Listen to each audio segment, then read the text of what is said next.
तुम्ही कायम लक्षात ठेवा, माझा स्वतःचा अनुभव आहे गेल्या 7 वर्षातला. या कोशातून जोपर्यंत आपण बाहेर पडत नाही तोपर्यंत आमच्यासारखी 50 लोक नुसती बोलून गेली तर उपयोग होत नाही. म्हणून विषय घेतलाय प्रत्येकात विवेकानंद. तुम्ही लेक्चर नंतर म्हणाल काय भारी व्याख्यान दिलंय त्याने. नाही, काय भारी नाही येते, ते तुम्ही पण करू शकतात. मी आणि तुम्ही वेगळे नाही. तुमच्यात माझ्यात सारखं सत्व, सारखं तत्व आहे. आपण वेगळे नाहीत. आपण एकाच धर्तीवर जन्माला आलो आहे. आपल्या रग रग में हमारे एक ही लहू है. हे आपल्याला पहिल्यांदा मान्य करावं लागेल. जोपर्यंत आपण स्वतःवरच्या मर्यादा आठवत नाही तोपर्यंत आपला उत्कर्ष नाही.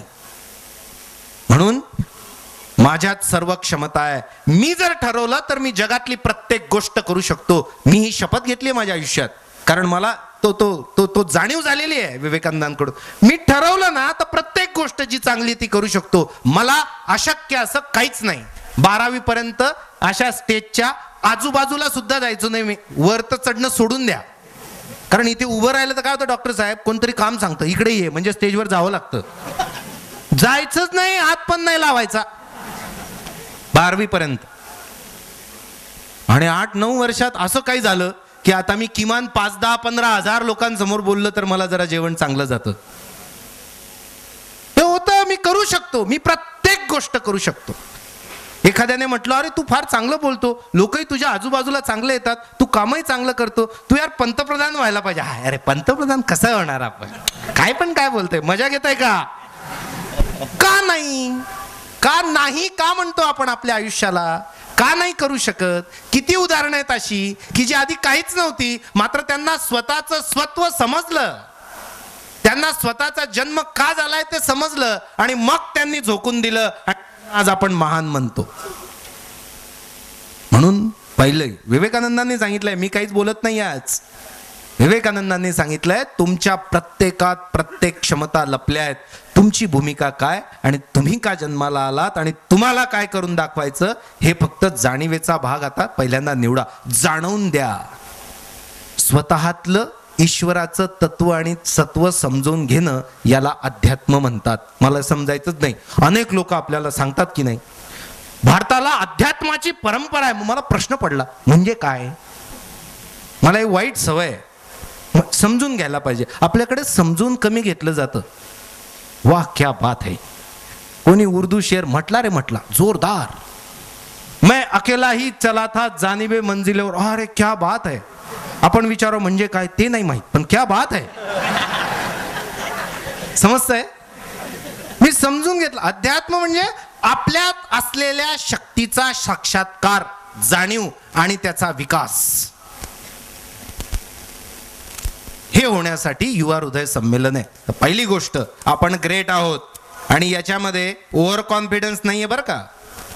कारण तुम्ही जेव्हा म्हणतात मी ग्रेट आहे, मी ग्रेट काम करणार आहे, त्यानंतर जर तुम्ही त्याला प्रचंड परिश्रमांची जोड दिली तर तुम्ही जो विचार केलाय तो सत्य होणार आहे.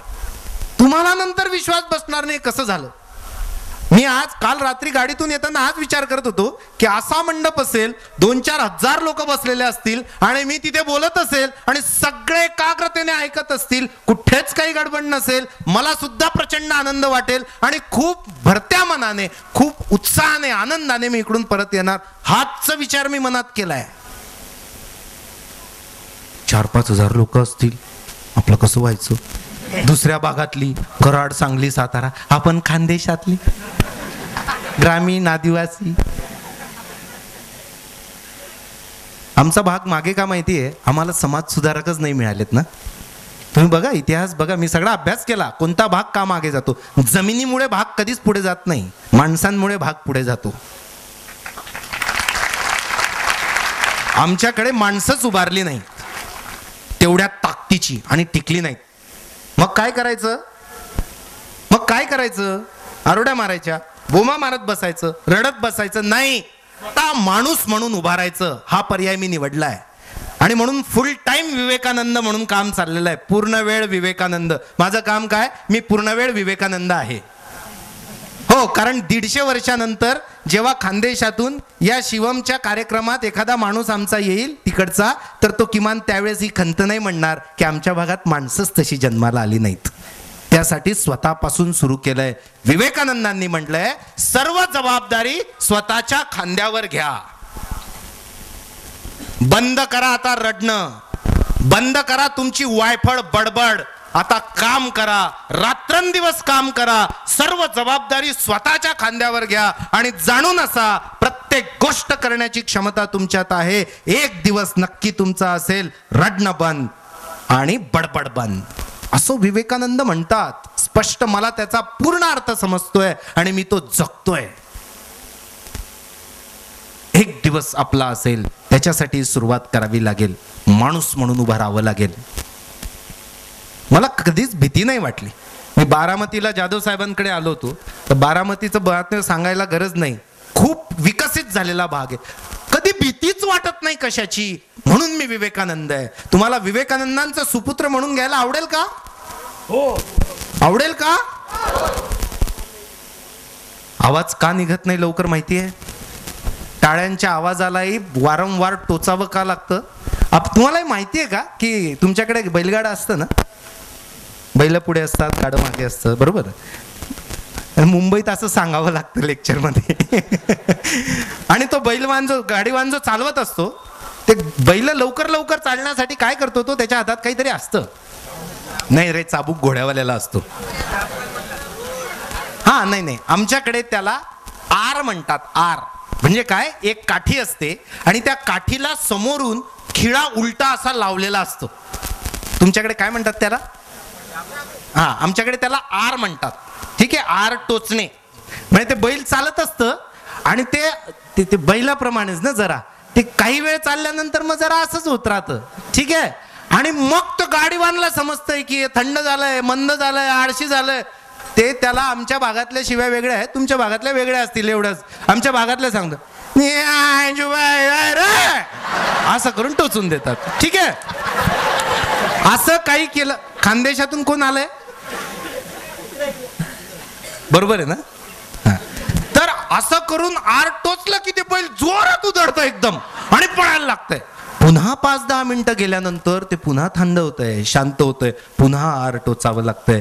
लक्षात ठेवा, प्राण्यांना आर टोचावी लागते, माणसांना आर टोचण्याची गरज नाही पडली पाहिजे. हाच प्राणी आणि माणसातला फरक आहे. याचा अर्थ असा आहे, एकदा एक गोष्ट सांगितली, एकदा एक गोष्ट समजली आणि एकदा एक गोष्ट ठरवली, ती पुन्हा पुन्हा सांगायला नाही लागली पाहिजे. ही क्षमता exclusively given inbuilt system in man only. Man म्हणजे वुमन पण. ठीक आहे, मुली सगळ्यानंतर म्हणायचं आमचा संबंधच नव्हता भाई त्याच्याशी काही. तसं नाही, आपल्याला सगळ्यांना समजतंय ना. एकदाच सांगितलं. आणि याकरता प्रत्येक क्षमतेसह जबरदस्त काम करणे, म्हणून मी विवेकानंद आहे. मी रोज 10-15 वेळा म्हणतो मी विवेकानंद आहे, मी विवेकानंदांचं काम करतोय, मी विवेकानंद विचार जगतोय. विचार करणं आणि जगणं पण वेगळं आहे बरं का. अजून विचार करणं आणि जगणं, विचार समजणं आणि जगणं. मला पण पहिल्यांदा समजलं की मी करू शकतो, मी करणार, प्रचंड कष्ट उभारणार. रडायचं नाही. आपण नापास झालो की पहिल्यांदा विद्यापीठाच्या सिस्टीमच्या ह्याच्याने रडतो. कसले पेपर काढले होते सर. म्हणजे जबाबदारी स्वतः घ्यायचीच नाही खांद्यावर. प्रशासकीय कार्यालयांमध्ये हा विचार लावलाच पाहिजे आणि शाळा कॉलेजमध्ये पण. सर्व जबाबदारी स्वतःच्या खांद्यावर घ्या. आमच्या शाळा कॉलेज आणि प्रशासनामध्ये याच्या बरोबर उलट आहे. कुठलीही आलेली जबाबदारी झटकून टाका. समजतंय ना? प्रत्येक जण सध्या जबाबदारी झटकण्यावर लागलाय. तुम्हाला माहिती आहे, आई शपथ घेऊन सांगतो, विवेकानंद हा अभ्यासक्रमाचाच भाग करून टाकायला पाहिजे. पण त्याच्याने काम भागणार नाही, मास्तर बदलावं लागतील, नाही तर ते त्याला रुटीन करून टाकतील, पुन्हा त्याच्यावर गाईड काढतील. थोडक्यात विषय असा आहे की एक एक वाक्य असं टुचतो आणि प्रेरित पण करतो. स्वतःच्या खांद्यावर घ्या सगळी जबाबदारी. मी करणार, मी माझ्या दृष्टीने सर्व प्रयत्न करणार. का नाही करणार, का नाही होणार, मी करतो. पहिलं पाऊल आपल्यापासून टाकलं गेलं पाहिजे. विवेकानंदांचं काय सुंदर वाक्य आहे, सर्व जबाबदारी स्वतःच्या खांद्यावर घ्या. जागे व्हा. तुम्हाला जीवनाचा अर्थ अजून समजला नसेल, समजून घ्या, त्या क्षमता समजून घ्या आणि जबाबदाऱ्या घ्या. आता जबाबदारी जर घ्यायची असली तर ताकद लागेल की नाही? नाहीतर नुसते वाचाळवीर होणार आपण. म्हणून विवेकानंदांनी म्हटलंय, तुम्हाला जर प्रत्येकातला विवेकानंद जागरूक करायचा असेल तर पहिल्यांदा बल उपासना करावी लागेल. बल. Strength is life, weakness is death. आता याच्याबद्दल वर्षभर जनजागरण केलं तर फरक पडेल असं मला आपल्या देशात वाटतं. सध्या बलाची उपासना कोणीच करत नाही, सगळे फक्त मार्कांची उपासना करतात. म्हणजे काय, मार्क मिळतील त्यालाच जास्त वेळ द्यायचा, बल काय नसतं, ते नंतर होतंय. माझ्याकडे UPSCला मुलं येतात ना, मी त्यांना सांगतो की तुम्ही काहीही करा पण अर्धा पाऊण तास व्यायाम आणि प्राणायाम करा. ते म्हटले सर, आया पण सांगतात सध्या कसा स्पर्धेचा जमाना आहे ना सर, थोडंसंही मागे राहिलं तर कसं काय चालणार, त्यामुळे पाऊण तास म्हणजे फार होतो. म्हटलं बरं, तुमचं पोरग कलेक्टर झालं आणि 4 महिन्यात मरून गेलं तर काय करणार? हा मग साधी गोष्ट आहे ना. तुम्ही जर असलेल्या शरीराची उपासना करत नाहीये, त्याने जर 4 महिन्यात दगा दिला तर ते कलेक्टर पद काय मिरवणार आहे का घराच्या वर टांगणार आहे? किती सोपी गोष्ट आहे. तुम्ही जोपर्यंत बळवंत आहात तोपर्यंत तुम्हाला भीती नाही, धोका नाही. अरे काय सुंदर दाखला दिलाय, आता त्यांनी दिलाय की नाही मला माहित नाही, पण सुंदर. बघा, देवीला जो नवस दाखवतात तो कोणाचा दाखवतात? बकऱ्याचा, कोंबड्याचा, बोकडाचा. सिंहाचा दाखवला असं कधी तुम्ही ऐकलं का? जे त्याला बली द्यायला जातील त्यांचेच बली जातील तिथे. समजतंय ना? तुम्ही बलशाली आहात का, मग तुमच्या अर्ध्या समस्या सुटल्या आणि पुढच्या अर्ध्या त्याच्या आधारावर सुटणार आहेत. बलशाली पाहिजे, बलशाली भारत हो. आपले लोक बलशाली भारत म्हणजे 7.8, 8.9 याच्यात मोजतायत. सगळे फंडेत चुकलेले आहेत. आहे का बळ आपल्यात? पुन्हा हा मधला जेवढा पॅसेज बसलाय, यांना असं वाटतं व्यायामाचा ना आपला काय संबंध नाही का? लोकांना काय म्हणजे विवेकानंदांनी असं म्हटलंय, राष्ट्र देवो भव, दारिद्र्य देवो भव आणि मूर्खो देवो भव.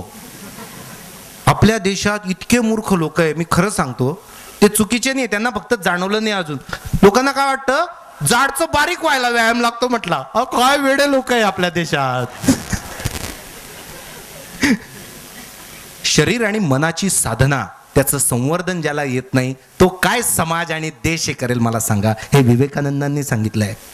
बलाची उपासना करा, स्ट्रॉंग बना, आणि असे तुम्ही बनल्यानंतर मग तुम्हाला भीती नाही वाटणार.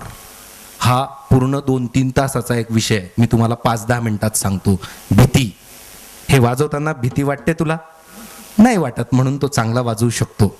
विवेकानंदांनी म्हटलंय की भ्याडपणा बंद करा, घाबरू नका. भीती ही माणसाच्या सर्व क्षमतांना शून्यावर आणते.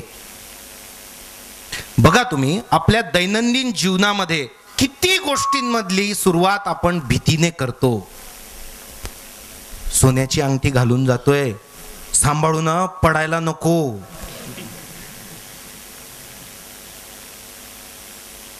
स्पर्धा परीक्षेच्या अभ्यासाला जातोय आणि त्याच्यानंतर परीक्षेला जातोय, सांभाळून फेल होऊ नको. म्हणजे आपला प्राण आणि श्वासच भीती झालाय सध्या. प्रत्येक गोष्टीत भीती. आणि भारतीय संस्कृती आणि परंपरा ही भ्याडांची परंपरा नाही आहे. तुम्ही 1000 वर्षापूर्वीचा जर इतिहास वाचला तर तुम्हाला जाणवेल भारत काय. माझं दुर्दैव माझ्या पिढीचं असं आहे की आपल्याला इतिहासात डोकवण्याची इच्छा पण होत नाही आणि आपल्याला कोणी तसं प्रेरित पण फार करत नाही. हे मात्र आपण भाग्यवान आहोत की इथे आलोय. 10वीच्या इंग्लिश मीडियमच्या मुलीला माझ्याकडे काउन्सिलिंगला आली होती, करिअर काउन्सिलिंगला. मी तिला विचारलं, सगळं झालं आणि मी तिला भेट देणार होतो एक पुस्तक. मी माझ्या आयुष्यात पुस्तकाशिवाय कोणालाच काहीच भेट देत नाही, काहीच नाही, कधीच नाही. तिला मी म्हटलं की shall I give you a book as a gift? ती म्हटलं या. त्या या ठीक आहे. माणूस काहीच येत नसलं की जास्त स्टाईल मारतोय. फंडा आहे बरं का, तुम्हाला सांगून ठेवतो.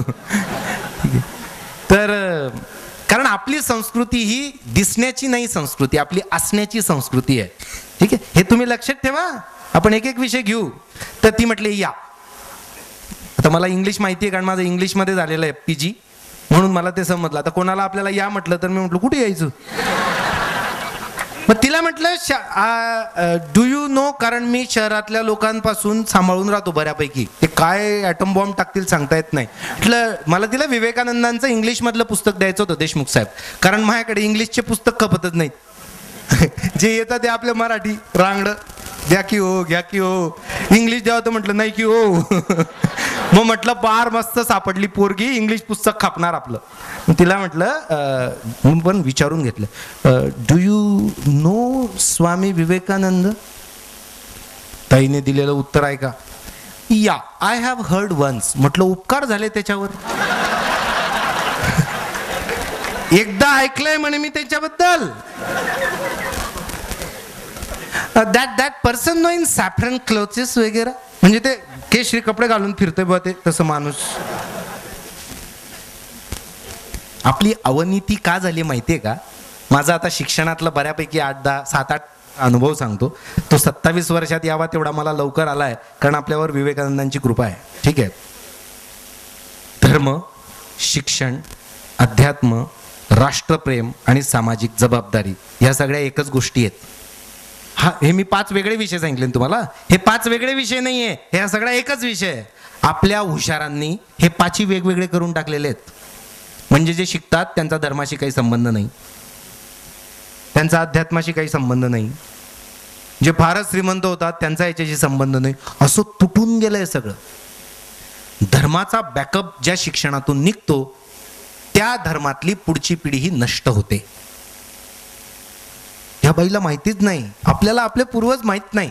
आपल्याला फिजिक्स, केमिस्ट्री, बायोलॉजी, मॅथ्स आणि माझ्यासारखे जे जरा मागे असलेले त्यांना आर्टसला टाकतात. माहिती आहे तुम्हाला आर्टस. आम्हाला पहिल्या वर्षी म्हटले तो स बोलायचा नसतो. म्हटलं मग टाकला का. बोलायचा नाही मग काढून टाका. नाही म्हणले तो असतो पण तो बोल. म्हटलं असं नाही चालणार. आर्टस वाले बिचारे आपलं काय कुठेच जे चालत नाही ते सगळे आर्टसला टाकलेले आपले लोक सुद्धा. त्यातही आपल्यात वर्ण भेद वगैरे जसे होते तसे इंग्लिश वाले जरा वरचे. भूगोल, इतिहास, इतकी वाईट परिस्थिती येते. अहो मुलगी सुद्धा भेटत नाही हो इतिहास BA BCom वाल्यांना बऱ्याच वेळा. आणि खरं म्हणजे सर्वोच्च महत्व त्याच गोष्टीला पाहिजे. ज्यांना इतिहास नाही, ज्यांना भूगोल नाही, त्यांना भवितव्य कसं असेल. ते पोपटपंची केलेल्या माहितीच्या आधारे येत नाही भवितव्य. तर म्हणून आपल्याला आपला इतिहास हा सगळा समजून घ्यावा लागेल. त्याच्यात निडर लोक होते. अरे एक से एक. शिवाजी महाराज घ्या. मला सर्वात जास्त कौतुक सध्या कोणाचं वाटतं 5-7 वर्षापासून, नेताजी वाचल्यापासून, सुभाषचंद्र बोस या व्यक्तीचं इतकं मला उत्सुक आहे. मी तुम्हाला काय सांगू. मला त्यांच्यात विवेकानंदच दिसतात. आणि त्यांनी असं एक वाक्य म्हटलंय, नेताजींचं लिहिलेलं वाक्य बरं का. स्वामी विवेकानंद आणि रामकृष्ण हे माझ्या जीवनात आलेले अद्भुत आणि अफाट लोक आहेत. मी त्यांना गुरुस्थानी मानतो. ही लोक जर आज असती तर मी त्यांच्या पायासमोर लीन झालो असतो आणि आयुष्यभर त्यांचा शिष्य म्हणून राहिलो असतो. कारण त्यांच्या नुसत्या विचारांनी माझ्या जीवनामध्ये काय परिवर्तन घडलं हे तुम्ही सर्व माझ्या कामातून बघतातच आहात. हे वाक्य बोस काय माणूस होतं यार. तुम्ही वाचा त्यांच्या बाबतीत. विश्वासराव पाटलांनी लिहिलेलं. म्हणजे वेडच माणूस. आणि लक्षात ठेवा, वेडापणा करणारे लोकच इतिहास घडवतात आणि ते काहीतरी वेगळे होतात. ते विवेकानंद होतात. भारतात आहे, भारतातले त्यांच्या बरोबरचे इतर राजकारणी त्यांच्या मताशी सहमत नाहीयेत म्हणून त्यांना भारत स्वतंत्र करण्यासाठी भारत सरकारवर त्यांना हल्ला करायचा आहे, युद्ध खेळायचं आहे. भारतातले लोक सोबत नाहीये म्हणून भारतातल्या युद्धबंदी ज्या ज्या देशामध्ये आहे त्या त्या देशाच्या पंतप्रधान राष्ट्राध्यक्षांकडे जाऊन ते युद्धबंदी सोडून त्यांना एकत्र करून भारतावर हल्ला करणे, भारत स्वतंत्र करणे. अरे बाबा, ते होताना जरी पाहिलं तरी वाटतं असं होऊच शकत नाही. इतकं अशक्यप्राय गोष्ट या देशातल्या एका सुपुत्राने करून दाखवलेली आहे. काय महान परंपरा आहे, त्याला काहीच भीती वाटली नसेल. आणि आपण त्यांना विसरून गेलोय, आपण विवेकानंद विसरून गेलोय, म्हणून प्रत्येक क्षणी भीती वाटते आपल्याला. काय महान परंपरा आहे. मी अजून एक वाक्य कायम बोलत असतो, आता कोणी विचारवंत नको व्हायला आपल्या देशात, माझी प्रामाणिक इच्छा आहे. नाही, खरं सांगतो बरं, काही उपयोग नाही होणार. कारण विचारवंतांची, प्रेरणेची हजारो वर्षाची एवढी परंपरा आहे की 2 विचार जरी घेतले आणि आयुष्यभर त्या विचारांवर झोकून दिलं तर तुम्ही कर्तव्याने महामेरू व्हाल. विचार कशाला करताय? नवीन विचार करू नका. याच्यातले जे आवडले ते घ्या आणि काम सुरू करा. तुमच्या कर्तृत्वातून तुमची विचारसरणी पुढे तयार होईल. काय महान माणसं आहे. मग याच्यावरून मी माझा एक विचार तयार केला, कामातून झाला. माझा काय विचार एक सांगतो. या जगात मी कोणालाच घाबरत नाही, कोणालाच घाबरत नाही मी या जगात. मात्र या जगातल्या प्रत्येक व्यक्तीचा मी सन्मान करतो. रामकृष्ण हरी. वाक्य समजतंय? मी कोणालाच घाबरत नाही. तुम्ही कोणाचं पण नाव घ्या, तुम्ही कोणता पण कसा का माणूस असे ना, मी घाबरत नाही. मात्र मी प्रत्येकाचा सन्मान करतो. माझ्या मनातून ही भीती गळून पडल्यामुळे मी राष्ट्रपतींना भेटून आलो, मी आपल्या ॲडमिरल जनरलांना भेटून आलो. मी सगळ्यांच्या भेटी गाठी भेटणं, त्यांच्याकडून शिकणं, समजणं, त्यांच्याबरोबर राहणं, भीतीच नाही. आता मी तुम्हाला घाबरतच नाही. तुम्ही किती आहेत म्हणजे घरी किती आहेत तसं नाही, इथे किती आहेत. इथे तुम्ही 2000 लोक बसले, माझ्या मनात भीती नाही. मी तुमच्याशी संवाद साधणार, मला काय प्रॉब्लेम नाही. का? मला माहिती आहे मी खोटं बोलत नाही, मी चुकीचं बोलत नाही. मला जे वाटतं ते मनापासून सांगतोय. तुम्ही टाळ्या वाजवाव्या, तुम्ही छान म्हणावे, माझ्या मनात काहीच नाही. मला माझं मन रित करायचंय, तुमचं समजून घ्यायचंय. मला छान या तीर्थस्थळी येऊन नाहून निघायचंय आणि मला प्रेरणा घेऊन जायचंय. फंडे क्लिअर, भीती नाही. त्याच्यामुळे एकदम बिनधास्त आहे आणि काम जबरदस्त होणार. ततपपा नाही ना असं काहीच नाही. या जगात मी कोणालाच घाबरत नाही, मात्र मी प्रत्येकाचा सन्मान करतो. तसंच जगात आणि माझ्या जीवनात कोणतीही परिस्थिती आली तरी मी घाबरणारच नाहीये. मी सामोरं जाणार आहे, हे आधीच ठरवून घेतलेलं आहे. त्याच्यामुळे धक्काच नाही बसत. ठीक आहे, प्रॉब्लेम आलाय, जाऊ ना, काहीतरी करूयात, काहीतरी मार्ग निघेल. प्रॉब्लेम असतो म्हणजे सोल्युशन असतं, शोधावं लागतं त्याच्यासाठी. त्याच्यात घाबरण्यासारखं काय? हा विचार मी तुम्हाला याकरता मित्रमैत्रिणींनी देतोय कारण या एका विचाराने तुमचं जीवन बदलून जाऊ शकतं. भीती काढून टाका, कोणालाच घाबरू नका. रिस्पेक्ट करा ना तुम्ही. कराडचे मुख्यमंत्री आहेत आपले, आता सध्या मुख्यमंत्री साहेब इथे आले, मग घाबरण्याचं काही कारण नाही ना. त्यांनी म्हटलंय का, असं लिहिलंय नाही ना काहीच. तुम्ही जा, त्यांना सामोरे जा. नमस्कार साहेब, आमच्याकडे आपलं स्वागत आहे, फार बरं वाटलं, या. नको मुख्यमंत्री आपलं काय, नको. अरे असं काय, माणूस आहे ते. आणि विवेकानंदांनी सांगितलंय, म्हणजे आपल्या अध्यात्मात आहे, प्रत्येकात तो ईश्वरी अंश आहे, म्हणजे आपली भाऊबंदकी आहे ती. भेटा की त्याला. ह्या भावनेने आपण जोडले जातो. विवेकानंदांनी म्हटलंय की बलशाली व्हा आणि नंतर घाबरू नका कोणालाच. डोळ्यात डोळे घालून बोलता आलं पाहिजे. मी एक संकल्पना क्लिअर करत येतो. आपण पुढे चाललोय. स्वतःला कमी लेखायचं नाही. स्वतःमध्ये सर्व क्षमता आहे हे जाणवणं म्हणजेच मी विवेकानंद आहे. म्हणजे आहे, मी करणार. मग त्याच्यासाठी बलशाली होणं, कोणाला न घाबरणं. आणि मग येतं ध्येय निश्चिती. तुम्हाला माहिती आहे, मी जेव्हा म्हणतो की प्रत्येकात विवेकानंद, माझ्यात विवेकानंद, त्यावेळेस माझं ध्येय निश्चित झालेलं आहे. विवेकानंदांचं ध्येय निश्चित झालेलं होतं. काय करायचं यासाठी 3 दिवस शिला स्मारकावर बसले होते. आपण शिला स्मारकावरच आलेलो आहोत. अरे काहीच नव्हतं इथे. या लोकांनी, म्हणजे या विवेकानंदांनी हे सगळं उभारून टाकलं. मला कुलकर्णी साहेब म्हटले आपोआप होत गेलं. माझा विश्वास नाही याच्यावर कुलकर्णी साहेब, हे आपोआप होत नाही. हे तुम्ही स्वतः सगळ्यांनी मिळून स्वप्न बघून पूर्ण केलेलं आहे. सलाम सगळ्यांना.